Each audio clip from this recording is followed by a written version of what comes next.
I wonder if Chinese Marines eat crayons with chopsticks. That was kind of racist. There's a lot of talk on how a Chinese invasion of Taiwan would go, but there's not as much talk on how China specifically plans to take on the United States. Assuming the old US of A does get involved, the PRC's plan to win is actually pretty devious. But the funny thing about it is that China doesn't have to actually win.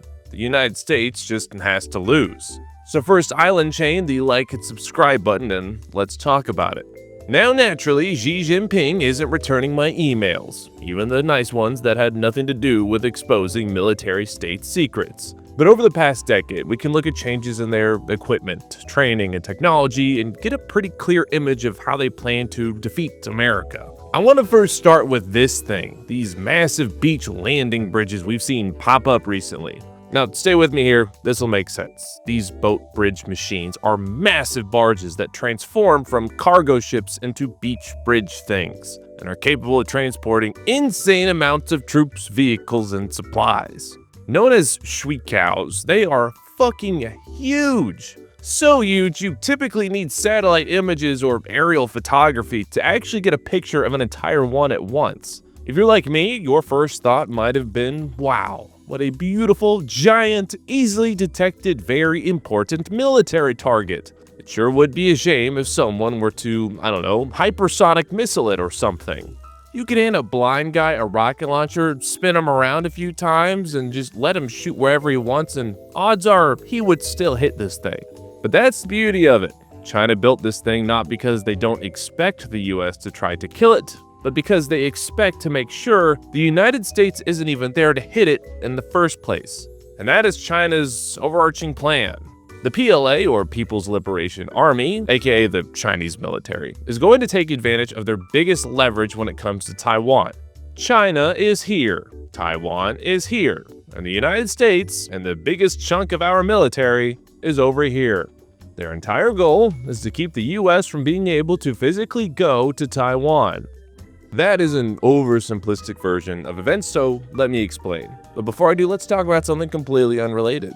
Now, if this war ever did go hot, we can definitely expect China to use some unconventional methods to fight that war. And one of that might be leveraging all the stupid stuff about us on the internet. But if I get called back to go fight to defend Taiwan, I know I will be protected by today's sponsor, Delete Me. By virtue of you watching this, you are on the internet, and by nature, so is all of your personal data. Data brokers all over the world are selling all types of information about you as we speak, including your name, address, and phone number, and selling it to anyone with a credit card for pretty cheap. As a chronically online person myself, I was actually horrified by how much of my own stuff was just out there floating around for anyone to use. I know I said this last time, but Delete Me literally helped me find some guy that was posing as me and posting old thirst traps of myself. Flattered, but very much not ideal, and that's what I get for not protecting my privacy. If you're someone tired of being exposed to identity theft, harassment, and scams from dudes in call centers, today's your lucky day, because today you can get 20% off of Delete Me consumer plans when you go to joindeleteme.com/Justin Taylor, that's me,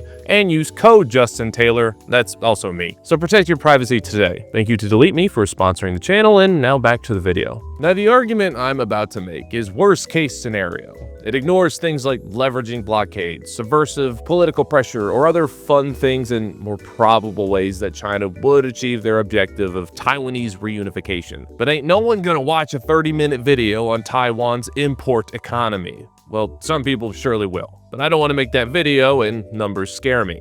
There is a concept in military strategy that's kind of all the rage right now, and it's called A2AD, or Anti-Access Area Denial. And while that sounds like the thing I had to use to defend myself from my middle school PE teacher, it's how China plans to win a war against the US of A, or at the very least, just not lose one.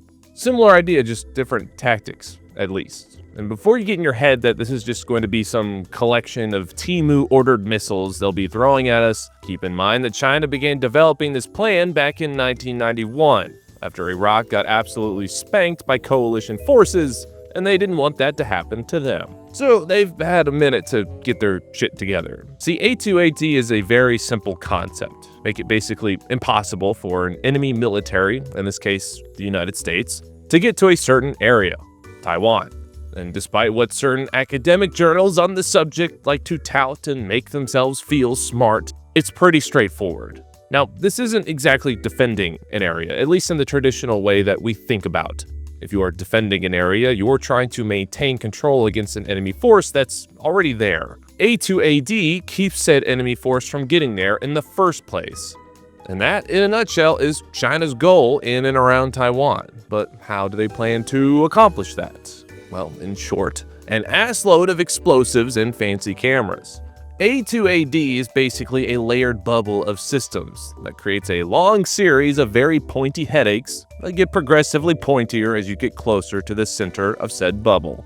If the US cannot pop the bubble, then it doesn't matter if their landing barges are super vulnerable because we won't be in range to kill them anyway. So what do those bubbles actually look like?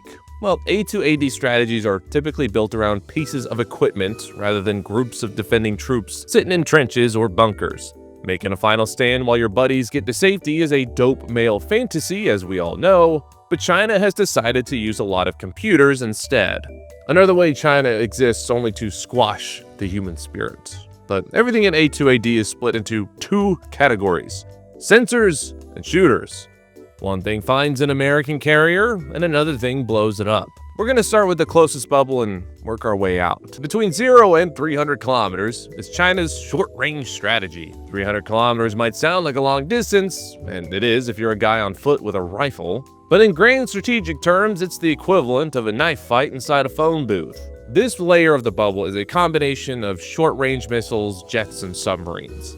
And it starts with something like this: an HQ-9AA missile, a Frankenstein mixture of a Russian S-300 system and American/Israeli copied radars.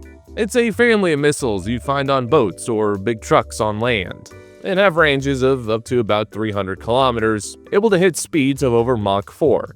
It's fine. It ain't gonna be shooting down B-2s anytime soon, but would be a serious headache for anything other than stealth aircraft inside of those ranges. These are deployed to both the Paracel and Spratly Islands, two archipelagos that China owns and have huge military bases on, but are claimed by other nations like Vietnam or Taiwan, which makes them both politically sensitive and interesting Wikipedia pages to read while driving. The Paracels are also where that one map with the giant shark thing is in Battlefield 4, so the fun fact for you on that one. These will be protecting airfields and military bases that house things like J-10 or J-20 squadrons, H-6 bombers, or other long-range missile assets.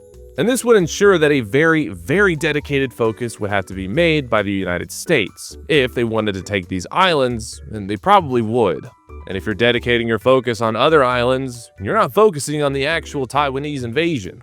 While the HQ-9s cover the air, anti-ship cruise missiles, or ASMs, cover the sea. Missiles like the YJ-12, 62, and 83 would ensure that any big boats, at the very least, think twice about approaching. While American warships do have point defense systems specifically for those, they are not 100% effective. You know, funny enough, things not being 100% effective is how I came into this world. That was a reference to abortions, not birth control, but all it takes is for a single of the hundreds of missiles to slip through, and an American ship is going to be having a bad time. It's worth keeping in mind that you don't have to sink a ship to take it out of the fight. 1 or 2 runway holes on an aircraft carrier, and you now have a boat that can only carry aircraft, but not launch them. Even if American ships keep their distance to ASM so they don't get hit, it complicates things a lot. Naval aircraft can't go as far or fly as long in a mission area. Certain sensors and weapons become outranged. And good luck trying to conduct a beach landing when you're 200 nautical miles from the shore. It also doesn't help that ASMs can be stuck pretty much anywhere and can be carried by small boats, stuck into China's heavily protected artificial islands, or hidden along coastal areas. Underwater mines also pose a serious issue, as China has been dumping a ton of research and development into deploying them. While theoretically easier to avoid than a hidden landmine kind of thing, underwater mines still have to be dealt with, which sucks up time and resources, which would be better used trying to stop the actual land invasion of Taiwan. At this closest layer, the short range, the sensor/shooter line is a little blurred. Typically, these systems are both at the same time. It's kind of like how a tank is both a thing that detects a target and also shoots it. But once you start moving into the mid-range kind of stuff, China would have to start incorporating more of something called a kill chain. A kill chain, in the most boiled down definition, are the steps and processes from finding something to shoot at and then hitting whatever it is you want to make more deader than when you found it. At longer ranges, China has to put sensors out farther so that rounds can actually get accurate locations for what they need to hit in the first place. A missile might have the range to hit a target, but the radar right next to it probably doesn't. But the first weapon at that mid-level is the DF-21, aka the Carrier Killer, with a range of over 1,500 kilometers. The DF in DF-21 stands for Dongfang, which is not to be confused with Dong Fong, which is a cheap Chinese restaurant that kept me from starting a rifle in college on more than one occasion. With the Dongfang missile though, you don't have to worry about picking out a firearm by mouthfeel because it will do all the killing for you.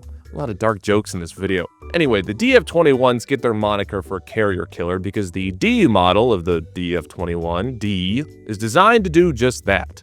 These leverage maneuverable re-entry vehicles, which allow it to hit a moving ship-sized target at Mach 10 with a 600-kilogram round. They're not the most accurate things on Earth, but when your target is a literal aircraft carrier, that's not really that big of an issue. At least all this is theoretical, and this is obviously bad for the aircraft carrier in question.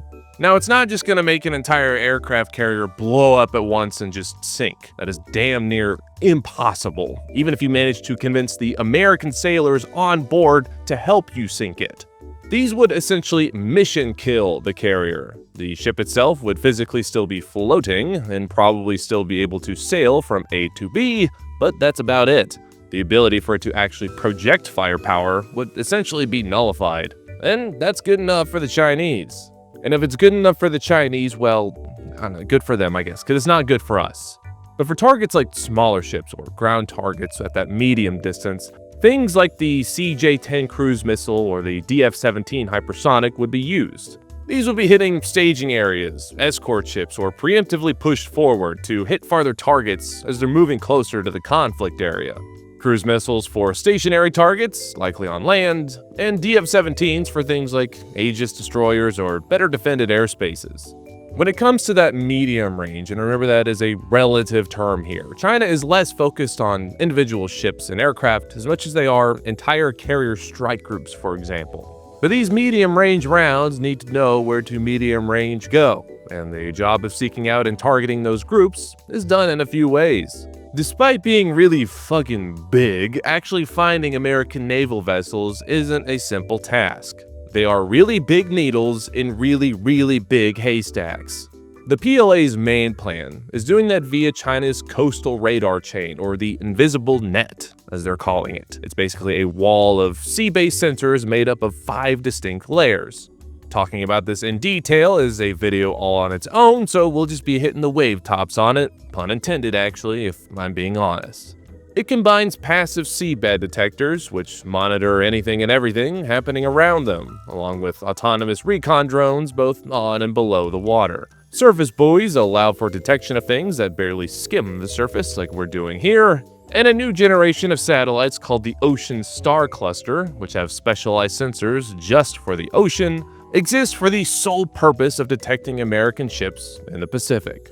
All of this is networked using the Deep Blue Brain, as it's known, which combines all the collected data into a single operating picture, not to be confused with the other famous Big Blue computer, which defeated chess legend Garry Kasparov in a 6-game match held in 1997. This collection of sensors is an evolution in the kill chain. Typically, kill chains are linear. They look like chains, and each step of the process is a dedicated node or link in the chain. Usually, if you break one of those links, you break the entire thing, and that's a big deal because the bigger the target and more sophisticated the ammo you're going to fire, the longer said chain is, and therefore more vulnerable. China's sensor network is more of a kill web, meaning if one portion of it is snipped, there's still a quick path for that information to go. And that is a sanitized way of saying blowing up one radar station isn't going to prevent an American destroyer from becoming an artificial reef. The medium range is really where China gets the most bang for their buck. It's where they're really trying to cripple whatever forces America and other allies like Japan can get into the region. If the United States is going to start losing sailors, it's going to be here. Now again, medium range here is relative. because we're talking about 1,000 or more kilometers away from Taiwan. But that is well beyond what the majority of what the US Navy has to offer in terms of guided munitions, things we could use to fight back. And a good part of that is because a majority of these Chinese rounds aren't fired from sea or aircraft, because they're not owned by the Chinese Navy or Air Force. They're owned by their rocket forces. Unlike the United States, China dedicates an entire branch of their military to long-range missiles and rockets, while America has them spread out, mostly in the Navy and some in the newer Army platforms, if we're talking about the big stuff. By focusing heavily on land-based systems, China managed to get bigger, better, and longer-range ammo because they're easily supported due to being based inside of mainland China. You don't have to worry about size constraints like you would on boats or airplanes. Does that mean they're leaps and bounds ahead of what the United States is capable of, and further proof that we are in the American century of humiliation? Not necessarily. We have no shortage of missile platforms, but China has a luxury that we do not. Their shit does not have to be expeditionary. For them, it doesn't matter if a missile requires an assload of logistics and maintenance, or if the truck carrying it weighs a bajillion tons, because it's not going to have to go anywhere that doesn't have a well-paved asphalt road straight to the firing point. Everything in the United States has in its arsenal, from bayonets to bombs, with very, very few exceptions, has to be designed with the idea that it will be loaded onto a boat, train, or cargo aircraft and flown literally to the other side of the planet at some point and operate in any kind of terrain. That puts a ton of missile engineering constraints on things like range, size, and payload. China's long-range munitions don't have to do that. They know exactly where these will be used, what targets they're going to be aiming for, and can even pick the exact weather conditions and time of day that they're used. And that's bad for us, in case I lost you there for a second. Bottom line, China gets the first vote in how this war is going to go. As the famous song lyrics go, "It's my invasion, I'll attack when I want to." But what that does mean is that in the opening hours or even days, China gets to pick when all these fancy schmancy missiles will be used, meaning they'll be using them at their highest point of effectiveness. And again, that's bad for us. The mid-range is also where we're going to expect to see China leverage their growing submarine fleet. The People's Liberation Army Navy, aka the Chinese Navy, has been dumping huge amounts of whatever Chinese people use for money into increasing their own sub-boat count and their ability to detect American ones, specifically in the first and second island chains. While some newer Chinese subs are nuclear-powered, the vast majority of them are diesel-electric. Now, this does make them theoretically harder to find while underwater, but does force them to come up for air. No doubt the US Navy will be able to track down and take out a good bit of these, but that said, they're still a problem that have to be dealt with.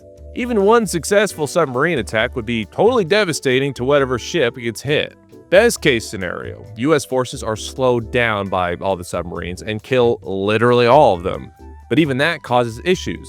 And for every 1 minute China has on the island, we spend an hour trying to take it back. But what about the really long-range stuff? The stuff that would basically cause Pearl Harbor 2.0. That'd actually be kind of convenient though, because we could just hire all the same extras from all the Pearl Harbor 1.0 films we have when we make a movie about the second one. Because they all look the same. Now, we're starting to get into the ranges that exceed tens of thousands of kilometers, and even include literal space combat. This is taking out boats before they even leave the dock, or American planes before they even leave the hangar. China has significantly fewer assets that can hit these really long ranges though, but that number is steadily growing. The super long Chinese missile ranges are impressive and all, and do allow them to hit targets that are extremely far away from their own borders. But what it really does is allow China to keep those assets very, very deep inland, well protected, and heavily supported, meaning us trying to take it out would be damn near impossible before it's launched. These longer range rounds would be targeting the big strategic support and staging areas like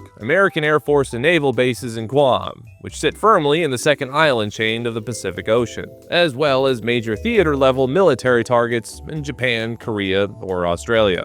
But as I mentioned before, this also includes space, specifically satellites. No duh. China has already displayed its ability to shoot down satellites no problem with their 2007 test of an SC-19 missile, but they've also been putting effort into directed energy systems that operate a lot faster and more reliably. You don't necessarily need to blow up a satellite if you can just blind and jam it from the ground. But here's the so what of it all. All this stuff I've talked about is meant to serve really two purposes. It's not just to destroy the entire US Navy. That is unreasonable. It's to buy time and make an American counteroffensive not worth it. It's important to keep in mind that since 1979, the United States has no actual legal obligation to defend Taiwan. Only hinting that we would on government publications or on Twitter doesn't mean we actually would. If China invades and moves fast enough, they theoretically could take over a good bit of the island and start digging in before anyone else got there to kick them back. And if it comes to the point that countries have to decide to land on the beach themselves to push the PLA back, we have entered a whole other level of ball game. But also, everything I've talked about is a rough plan and nothing else. It's not even really a plan, it's just an analysis of their capabilities. We have no real idea what China's rocket forces are capable of, or if their A2AD strategy would even work at all. We've never seen that kind of thing happen on a grand scale like that. We also have no idea if any of this will actually happen or not. And I'm personally hesitant to believe anyone who hardline claims that an invasion will or will not happen. My enlightened centricism strikes again. But on that note, thank you for watching. Hope you enjoyed today's video. Please subscribe and I'll see you in the next one.